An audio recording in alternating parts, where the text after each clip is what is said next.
Assalamualaikum warahmatullahi wabarakatuh. Perkenalkan, nama saya Muhammad Adil Maulana, NIM 200512140074 dari Prodi Sistem Informasi. Pada kesempatan kali ini, saya akan menjelaskan tentang model infrastruktur jaringan. Apa itu infrastruktur jaringan? Infrastruktur jaringan merupakan sebuah kumpulan sistem komputer yang saling berhubungan, dihubungkan oleh berbagai macam bagian dari sebuah arsitektur telekomunikasi. Berikut ini adalah gambar perbedaan jaringan komputer terpusat dengan jaringan komputer terdistribusi. Bentuk jaringan komputer terpusat terdiri dari komputer klien dan server, yang mana komputer klien berfungsi sebagai perantara untuk mengakses sumber informasi atau data yang berasal dari satu komputer server. Sedangkan untuk sistem jaringan terdistribusi merupakan perpaduan beberapa jaringan terpusat, sehingga terdapat beberapa komputer server yang saling berhubungan dengan klien membentuk sistem jaringan tertentu. Lalu berikutnya kita akan masuk pada data center. Apa itu data center? Secara umum, data center dapat diartikan sebagai pusat data. Jadi dapat diartikan bahwa data center adalah sebuah fasilitas yang dimanfaatkan atau dikelola untuk kebutuhan sistem dan komponen-komponen komputer, seperti penyimpanan data dan telekomunikasi. Berikut ini beberapa hal yang harus diperhatikan dalam mengelola data center, yakni yang pertama adalah sumber daya listrik. Di setiap data center sangat memerlukan adanya sistem power supply yang baik. Jadi, apabila mengalami pemadaman listrik, maka baterai bank dapat menampilkan data hingga generator diesel dapat berfungsi seperti sedia kala. Jika pusat data center memiliki sumber daya listrik yang baik dan mendukung, maka kemungkinan untuk mengalami gangguan daya listrik dapat diminimalisir. Lalu untuk yang berikutnya ada sistem pemrosesan dan penyimpanan. Pusat data harus memiliki kecepatan pemrosesan dan penyimpanan data yang baik agar performanya tetap terjaga. Dengan bantuan prosesor yang mendukung multi-core, maka kecepatan pemrosesan dan penyimpanan data dapat mengalami peningkatan hingga hitungan jam, bahkan menit. Selain dari segi pemrosesan, dalam segi penyimpanan, data center dapat menambah kapasitas penyimpanan sesuai dengan kebutuhan. Hal tersebut juga dapat mendukung kebutuhan jumlah alokasi data yang diperlukan. Lalu untuk yang ketiga ada keamanan. Keamanan dalam data center sangat diperhitungkan agar tidak ada gangguan secara internal, bahkan gangguan eksternal, misalnya hacking atau pengambilan data. Sebaiknya data center dapat menggunakan jasa cyber security untuk membantu pekerjaan Anda dalam urusan manajemen sistem keamanan. Lalu ada IP provider. Internet berkecepatan tinggi saat ini sangat diperlukan di era digitalisasi. Data center juga sangat membutuhkan kecepatan internet untuk melakukan berbagai aktivitas seperti pengiriman data maupun penyimpanan data.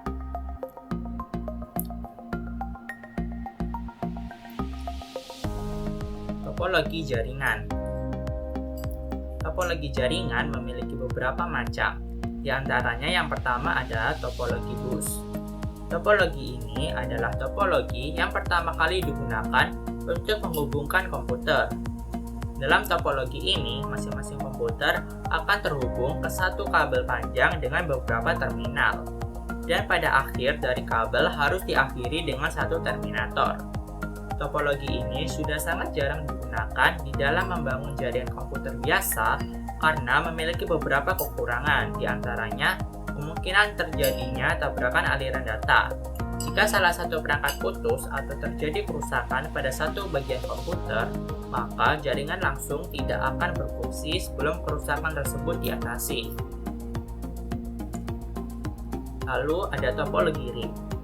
Ini adalah metode topologi jaringan yang banyak digunakan oleh perusahaan.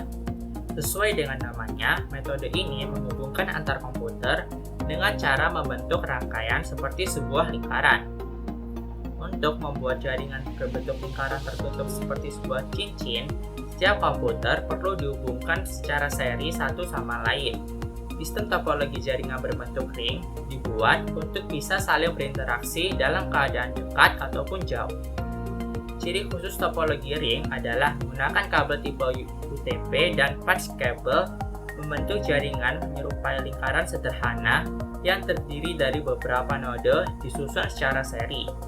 Pergerakan data berjalan satu arah sehingga tidak ada kemungkinan untuk bertabrakan. Lalu ada topologi star. Topologi jaringan berbentuk star atau bintang adalah jaringan dari beberapa komputer yang memiliki koneksi dengan node yang berada di jaringan pusat. Jadi, masing-masing perangkat memiliki koneksi dengan node yang berada di tengah sistem jaringan. Banyak perusahaan yang juga memakai sistem topologi seperti ini. Sistem kerja topologi jaringan star adalah dengan menempatkan satu jaringan sebagai pusat segala aktivitas. Segala pertukaran data dilakukan dengan melewati jaringan di pusat. Istilah yang sering digunakan dalam teknologi informasi yakni jaringan pusat disebut stasiun primer dan node yang terkoneksi disebut dengan stasiun sekunder. Lalu ada topologi extended star. Topologi jaringan extended star adalah sebuah topologi jaringan yang sama dengan topologi jaringan star. Akan tetapi, pada topologi jaringan extended star memiliki lebih banyak radiator dalam satu node pusat sehingga jangkauannya lebih panjang dibandingkan dengan topologi jaringan star biasa. Topologi jaringan extended star sendiri merupakan perkembangan dari topologi jaringan star, di mana konsep dasar dari topologi jaringan ini adalah sama dengan topologi star. Hanya saja topologi ini memiliki jangkauan dan jumlah host lebih besar dibandingkan topologi star biasa. Lalu ada topologi hierarki. Bentuknya seperti pohon bercabang dari komputer host yang dihubungkan ke switch dengan simpul lain atau node secara bertahap. Tingkat yang lebih tinggi berfungsi sebagai pengatur kerja jenjang di bawahnya. Topologi ini biasanya digunakan oleh perusahaan besar atau organisasi besar yang memiliki beberapa cabang lokal, sehingga data dari pusat bisa didistribusikan ke cabang atau sebaliknya. Lanjut, ada topologi mesh. Topologi mesh merupakan sebuah jaringan komputer yang mana untuk bentuk koneksi antar perangkat komputer akan saling berhubungan secara langsung pada satu jaringan saja. Anda harus tahu bahwa untuk topologi jenis ini atau seringkali disebut sebagai topologi jala, untuk masing-masing komputer hanya ada pada satu dalam jaringan bisa berkomunikasi secara langsung. Pembagian jaringan. Yang pertama ada pembagian jaringan berdasarkan jangkauan. Yang pertama ada PAN atau Personal Area Network. PAN atau bisa disebut sebagai Personal Area Network ini adalah jaringan komputer yang digunakan untuk komunikasi antara komputer dengan perangkat lain yang dekat dengan satu orang. Perangkatnya bisa merupakan milik atau bukan milik orang tersebut. Jangkauan dari PAN ini biasanya antara 4-10 meter saja. Personal Area Network dapat digunakan untuk komunikasi antara perangkat pribadi mereka atau untuk menghubungkan ke tingkat yang lebih tinggi dan jaringan internet. Lalu ada LAN atau Local Area Network, yakni merupakan jaringan komputer dengan cakupan jaringan yang wilayahnya kecil seperti jaringan komputer gedung, kampus, kantor, sekolah, di dalam rumah, atau di dalam satu ruangan. Lalu ada MAN atau Metropolitan Area Network, yakni merupakan suatu jaringan dalam suatu kota dengan transfer data berkecepatan tinggi yang menghubungkan berbagai lokasi seperti kampus, perkantoran, pemerintahan, dan sebagainya. Jaringan MAN adalah gabungan dari beberapa LAN. Jangkauan dari MAN ini antar 10-50 km. MAN ini merupakan jaringan yang tepat untuk membangun jaringan antar kantor-kantor dalam satu kota antara pabrik atau instansi dan kantor pusat yang berada dalam jangkauannya. Lalu yang terakhir ada WAN atau Wide Area Network. WAN merupakan jaringan komputer yang mencakup area yang besar sebagai contoh, yaitu jaringan komputer antar wilayah, kota, atau bahkan negara. Atau dapat didefinisikan juga sebagai jaringan komputer yang membutuhkan router dan saluran komunikasi publik. Lalu ada pembagian jaringan berdasarkan aksesnya. Pembagian jaringan berdasarkan aksesnya ada dua, yakni intranet dan internet. Intranet adalah sebuah jaringan internal perusahaan yang dibangun menggunakan teknologi internet. Intranet hanya bisa diakses untuk kalangan internal saja. Sementara internet adalah sebuah sistem komunikasi global yang menghubungkan komputer-komputer dan jaringan-jaringan komputer di seluruh dunia. Internet dapat diakses oleh kalangan publik. Lalu selanjutnya ada pembagian berdasarkan cara membangunnya, yaitu ad hoc dan infrastruktur. Topologi ad hoc ini dapat terbentuk jika antara komputer yang dilengkapi dengan WiFi adapter saling mengakses tanpa harus ada akses point. Jadi aliran data yang dikirim akan lebih cepat diterima oleh komputer tujuan tanpa harus melalui perantara.